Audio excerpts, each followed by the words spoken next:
De nos jours, de nombreuses personnes autour de nous souhaitent recevoir le pardon des péchés. De nombreuses prières, où les gens se frappent la poitrine et disent « Seigneur, je suis un pécheur », en confessant et en se repentant, montent au ciel chaque jour. Cependant, il est dit qu'il y a des prières que Dieu entend et des prières qu'il n'entend pas. C'est pourquoi, dans Jérémie chapitre 31, il est dit « Je ferai une nouvelle alliance, et je mettrai ma loi au-dedans d'eux. Et je serai leur Dieu, et ils seront mon peuple. » Dieu a promis de faire de la nouvelle alliance un pont le reliant à son peuple. De plus, cette nouvelle alliance a été établie par Dieu lui-même, qui a l'autorité de pardonner les péchés.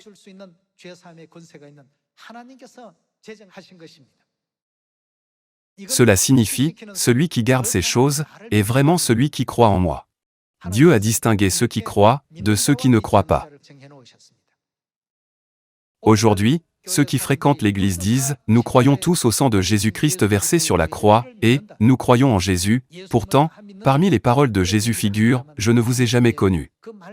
Retirez-vous de moi, vous qui commettez l'iniquité. » Ils disent « Nous croyons », mais Jésus déclare « Je ne vous ai jamais connu. » Qu'est-ce qui existait entre les deux? Il est devenu évident que l'iniquité s'y mêlait. Alors, à qui Jésus dit-il « Je connais » ? À propos des gens qui détiennent la vérité de la Pâque de la Nouvelle Alliance en eux-mêmes, il dit « Je les connais ». Pourquoi est-ce? La raison en est qu'ils font exactement ce que Dieu a commandé. N'est-ce pas parce que vous n'êtes pas mon peuple, que vous n'avez pas gardé mon alliance, mes statuts et mes lois, et que vous ne les avez pas suivis? C'est pourquoi je ne vous connais pas du tout. Ils ont dit, nous croyons, mais Jésus a jugé qu'ils ne croyaient pas en lui. Il y a 2000 ans, au temps du Fils, Jésus a démontré à beaucoup qu'il avait l'autorité de pardonner les péchés.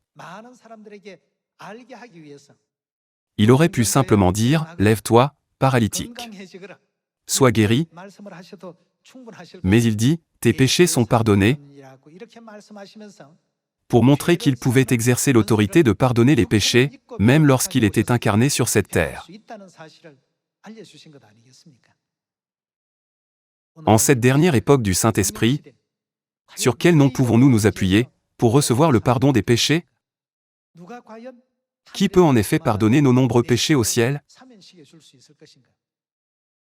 Je ne crois pas en Père et en Mère, mais parce que j'ai mangé le pain de la Pâque et bu le vin, je peux entrer au ciel.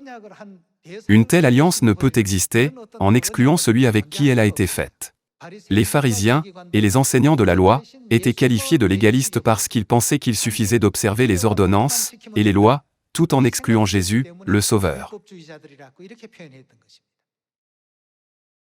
La raison pour laquelle la loi existe, c'est que Dieu existe. N'est-il pas vrai que la loi de la Nouvelle Alliance devient effective lorsque nous craignons Dieu venu sur cette terre en chair? Ainsi, la Pâque de la Nouvelle Alliance nous a été donnée au temps du Saint-Esprit pour nous permettre de recevoir le pardon des péchés. Pendant plus de 1600 ans, elle a été piétinée par Satan et a été détruite, mais le Christ Ansanron l'a rétablie une par une. Il a rétabli toutes les lois et toutes les ordonnances qui avaient été brisées et enfreintes. De plus, il a fait une alliance avec nous. Celui qui mange ma chair et boit mon sang se verra accorder le pardon des péchés, mais que nous accordera-t-il aussi? Il est parti après avoir établi une alliance de vérité avec nous, promettant d'accorder même la vie éternelle. Cependant, l'alliance de la vérité n'est pas faite uniquement par pair. Il est nécessaire d'avoir la foi, à la fois en l'Esprit et en l'Épouse, pour que le pardon des péchés et le salut soient accomplis au temps du Saint-Esprit. Au temps du Père, Jéhovah Dieu, au temps du Fils, Jésus-Christ, et au temps du Saint-Esprit, l'Esprit et l'Épouse apparaîtront et offriront finalement l'eau de la vie à toute l'humanité. Puisque l'eau de la vie est décrite comme une source d'eau jaillissante vers la vie éternelle, cela signifie simplement la vie éternelle. La vie éternelle est atteignable par notre foi en Dieu le Père et en Dieu la Mère. Si quelqu'un dit « Je vois que la Pâque, le jour du sabbat, et toutes les fêtes sont correctes selon les sermons des pasteurs. Mais je ne peux pas croire en Père et Mère », finalement, cette personne finit par ne croire en rien. L'alliance ne devient effective que lorsque Père et Mère existent. Dans Actes chapitre 16, lorsque le geôlier, après qu'un violent tremblement de terre eut secoué les fondations de la prison, et que toutes les portes se furent ouvertes, craignit que les prisonniers ne se soient enfuis, et fut sur le point de se tuer, pensant avoir manqué à son devoir. Paul et Silas dirent « Ne te fais point de mal, nous sommes tous ici. » Personne ne s'est enfui. Puis, il pensa, en voyant tous ces événements se produire, ils ne sont pas ordinaires.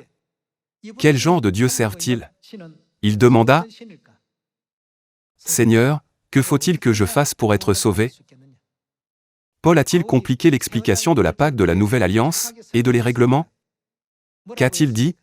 « Crois au Seigneur Jésus, et tu seras sauvé, toi et ta famille. » Vous devez croire en Dieu. Nous croyons que garder le jour du sabbat et la Pâque peuvent conduire au salut, car qui nous a dit ces paroles? Dieu. À quoi servent la Pâque et le jour du sabbat, si Dieu n'existe pas? Cela n'a pas de sens. Dieu doit exister. Notre objet de foi doit être Dieu, et non la loi en priorité. Avant que Dieu ne nous ordonne d'observer la loi n'avait ni effet, ni valeur, ni vie. Cependant, lorsque Dieu a ordonné à ses enfants d'observer les lois et les ordonnances de la Nouvelle Alliance en disant « Si vous le faites, je vous pardonnerai vos péchés », c'est à partir de ce moment-là que ces lois ont pris de l'importance. N'est-ce pas? Veuillez réfléchir attentivement. Il y a un jeune homme et une femme. Avant de se marier, ils n'étaient rien les uns pour les autres. Ils sont étrangers l'un à l'autre, n'est-ce pas? Une fois étrangers, lorsqu'ils concluent une alliance et célèbrent la cérémonie de mariage, leur relation devient alors significative. Si un enfant leur naît, cela devient une relation familiale incassable, n'est-ce pas? Les lois, les ordonnances et les statuts ont tous une relation similaire à celle-ci. Toutes les institutions de la Nouvelle Alliance, que nous gardons, prennent vie à partir du moment où Dieu les ordonne. Comme il est dit dans Matthieu chapitre 7, ils pensent croire en disant « Seigneur, Seigneur, nous avons prophétisé par ton nom. » Ils racontent leur impressionnant curriculum vitae religieux, mais aux yeux de Jésus, ce n'était pas la foi à laquelle Dieu avait promis le salut. Aujourd'hui, la majorité des églises adhèrent à leur propre version de la foi. Nous rendons grâce et gloire infinie à Père Céleste Anne Samron et à Mère Céleste la Nouvelle Jérusalem, qui sont venus sur cette terre au temps du Saint-Esprit, en nous appelant à la foi de l'alliance promise par Dieu, et pour nous accorder le pardon des péchés. 감사와 영광을 돌립니다.